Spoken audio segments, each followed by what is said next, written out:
pati sa itlog ng inahing manok. Makakakuha rin daw ng benepisyo ng stem cell sa pamamagitan ng chicken embryo capsules. Galing pa raw sa Amerika ang chicken embryo capsule. Naglalaman daw ito ng amino acids, mga minerals, at ng fibroblast growth factor, isang klase ng protina na nakakatulong raw para makabuo ng mga bagong stem cells.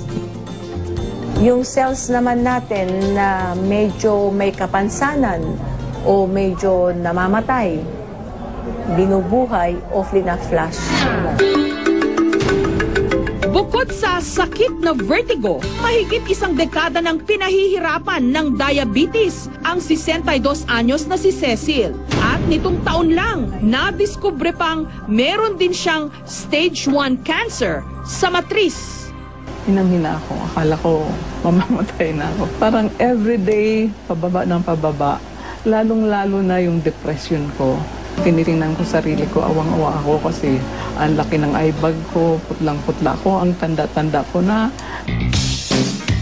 Kaya sinubukan daw niyang uminom ng chicken embryo stem cell. Ang diabetes ko, ngayon wala na akong insulin. Nagpa-laboratory ako lahat. Pati sugar ko nag-normal. Ang blood pressure ko hindi na tumataas.